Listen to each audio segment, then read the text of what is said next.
Oh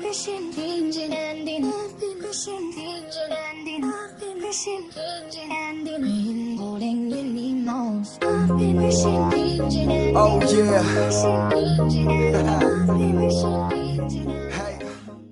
How we doing, guys? Moose here, Season 2, Episode 18 of our West Ham United crew mode as we get things off in the Europa League, our group stage, heading to Sweden to take on Malmo. Should be a good game. Obviously, they gave us a good game the last time we played, and they're actually currently sitting second in the group on 6 points. Braga and OB on 3 points. We're, of course, 4-0, so sitting on 12 points. They come on to 4-4-2.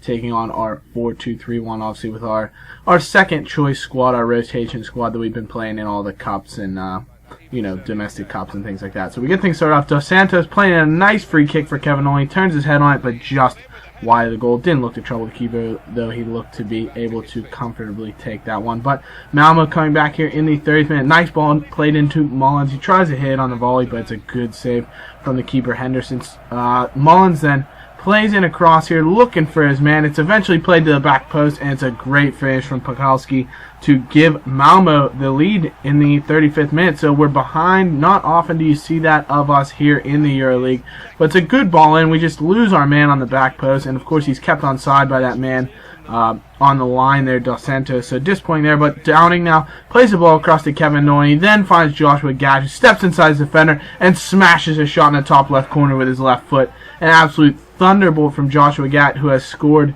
yet again. What an absolute sensation this boy has become, and that is a fantastic finish. Just steps inside his defender, hits this between two guys. None of them can get a block on it. It's just too powerful for the keeper to get anywhere near. It's a great finish. Nice first touch, gets enough space to take that shot, and then so much power to put it past the keeper. So a great start to the episode here with a nice goal. Eriksson then turns inside Lascelles, has a shot, he freezes Henderson, but just puts it wide of the mark. We then try and take a lead towards the end of the game. Jordan Spence here getting forward off the ball from Joshua Gatt. It's eventually played back to Joshua Gatt on the wing. Nice little bit of skill to step inside his defender, Forsberg, with a little step over. Eventually plays the ball back to Diame. He has a shot, and it's a great save by the Malmo keeper. And that would be how the game would finish. Not a ton of highlights, but a 1-1 draw. So that draw will, no matter what, well, we were already clinched going through, actually, because we were 9 points ahead of second. But that will clinch us being top of the group. Obviously, if Malmo had won, they could potentially have got us if we lost the last group stage game. But we come away with a nice victory. Also, we played pretty much all of our subs. We even let some young guys come in, Whitehead, Maloney, guys like that. So good to see. Danny Ings had said that he wanted to play in this game. Obviously, we knew he was going to play, and he's happy for getting into the lineup. So that's good to see. He didn't score, obviously, but hopefully he'll keep his work rate up and the goals will keep flowing for him. So that said, we come into a game here at the Etihad with Manchester City. Obviously, this is a huge test to see where we were at in this Premier League season. Obviously, playing away at one of the top clubs in the league. City currently sitting on third, just 4 points behind the leaders, Chelsea, and we are just a single point behind them. Obviously, a fantastic squad. Toure, Silva. They brought in Mario Gomez, so he'll be partnering up top, I should say, with Stevan Jovetic. So really good squad. They have also Aguero got sold. I want to say they sold him to Real Madrid. But we're coming out. This is where we test out our diamond to see if it can handle top quality teams 4-1-2-2. We have all of our top choice players in there, so we'll see how things go. Torre then plays the ball and eventually finds his way to Mario Gomez, and he slots it in past Adrian at the near post.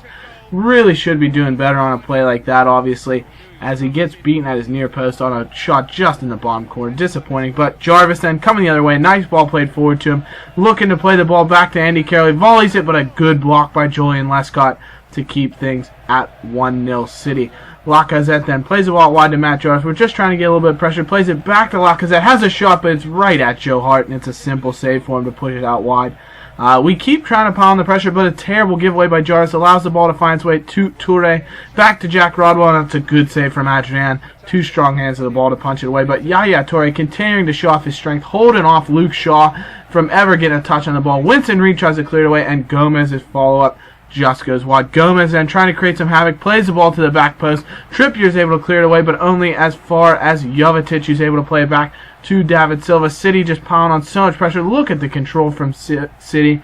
Silva, Rodwell, Yaya Toure again with the ball. Plays out wide to Mario Gomez. Has a shot, blocked. Finds his way to Mika Richards, the right back, and it just crosses the line as Trippier goes to clear it away. Not sure what Richards was doing that far up, but he's able to slot things away. A nice tackle from Grenier to win the ball back to Andy Carroll. Eventually finds his way to Jarvis, and he smashes one in the top right-hand corner to bring one back and make it 2-1 Manchester City as he throws Joe Hart with an absolute thunderbolt of a strike. Great ball from Andy Carroll, all alone, and that's a simple finish in the top left-hand corner from Matt Jarvis. Really good power.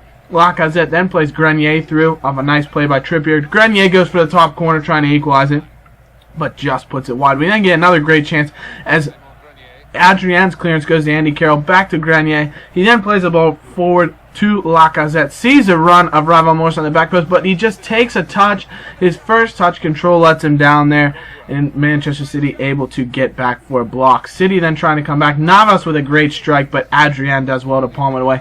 We then get a great chance on a free kick with Stuart Downing from just 19 yards, and he smashes it over the bar, unable to get it down and up over the wall. Navas then with a shot that's comfortably saved by Adrian. City just piling on the pressure here, and a huge giveaway from Adrian to Jovetic.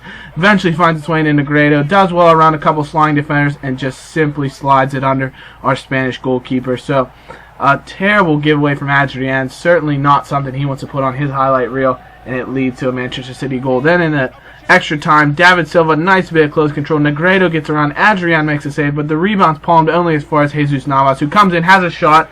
It takes a deflection either off the leg of Tompkins, who went for the block, or Adrian, but it goes into the back of the net, and it's 4-1 at the hands of Manchester City. An absolute spanking, if I have to say so myself. We're going to take a look at the stats here in a second, and they had 22 shots, 11 on target. A well-deserved victory for them, and certainly not what we want to see from our West Ham United squad if we want to move forward and gain a top spot here in the Barclays Premier League. Really disappointing. Not even a good cameo for Gat coming on. But we get an offer from Spain internationally, so we'll see what you guys think of that, what we should do internationally. But let's get to the Hammers headlines. Manager furious after Man City debacle and expects more from defense. After taking a 4-1 drubbing at the Etihad, West Ham limped back to East London with their heads hung low. Manager Moose expected much more of his troops and let them know at the post-match press conference. If we want to be able to compete at the highest level of the Premier League and keep progressing as a club, we need to defend much better than this. No one's place is safe in the team at this moment if we keep putting forward poor defensive showings like this. While the Hammers have gone top in the league in terms of their goal-scoring record, they have conceded far too many for the manager's liking. He is said to be especially dissatisfied with keeper Adrian, who led the league in clean sheets with 13 last season, but has kept just 2 so far this campaign. His form may convince Moose to dip into the January transfer market. So clearly something we have to rectify after some horrible defensive play, and we shall see how things move on going forward as we head into a game here with Aston Villa. Obviously a team that seems to give us some trouble.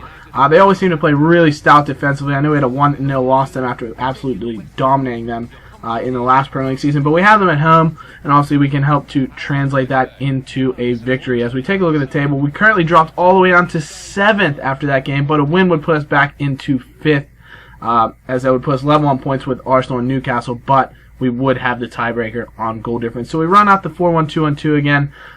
Just thinking that a 4-4-2 of Aston Villa would be something we could better cope with, especially with the players they have versus the players we have. I think we're much better suited to be able to take them on, especially at home with the fans behind us. But a nice ball play out to Lacazette. He plays a 1-2 with Clement Grenier, who plays a beautiful through ball to him as he tries to get by the defender, turns inside, makes a little bit of space for himself, has a shot, but it's always going wide, just skies over the bar. 9th minute, then Luke Shaw getting really far forward, plays it to Lacazette on the volley. It's a huge save by Brad Guzan, and the follow-up header goes wide, so some great chances to start things off.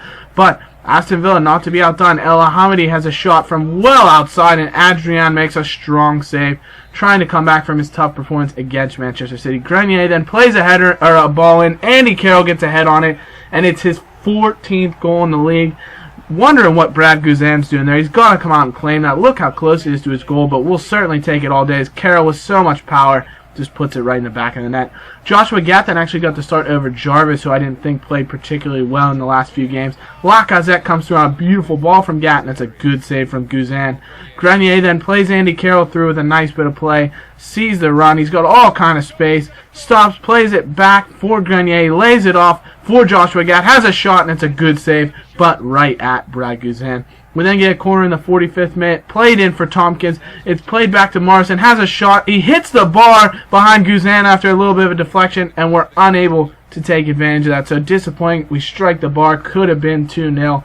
Ball play out to Luke Shaw in our 75th minute.